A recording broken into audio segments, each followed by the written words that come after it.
In a recent Daily Show interview, the owner of the LA Times, Patrick Soon-Young, announced that he's going to take the LA Times public. Now, he's going to do this with a new entity, rolling in a few of his other businesses into this portfolio to raise capital. Now, he might be doing this for a few different reasons. One might just be to raise capital and invest in growth.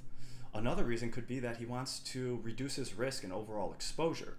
He bought the LA Times and the San Diego Tribune and other community newspapers for about $500 million in 2018, and the company, the LA Times, is losing $30 to $40 million a year, and recently, January of this year, laid off about 115 of its employees. So maybe he's just planning for future losses.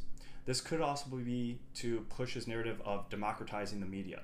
So bringing in the public and having them be stakeholders and really pushing that forward. That could be another reason. The motive behind it isn't quite clear, but what I find most interesting is that they're not going through the traditional IPO.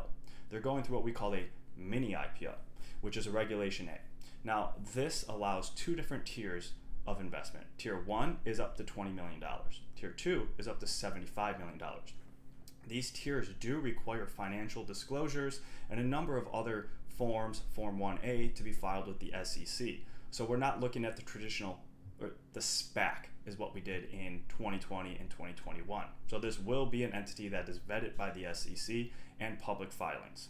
Now, another very interesting part about this announcement is that Regulation A does allow for testing the waters.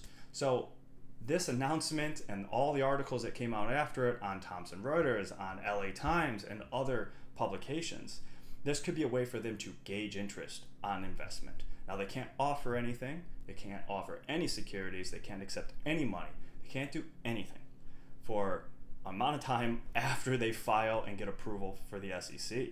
But what this does is allow them to see, hey, do people even want to invest in this? Should we incur all the fees to move forward?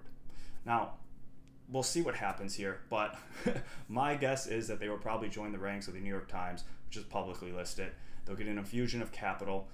He'll probably still hold the majority of the ownership and probably push forward along the same lines that he already has. Now he's just got public's money. So we'll see how this plays out, and we'll keep a close eye on it.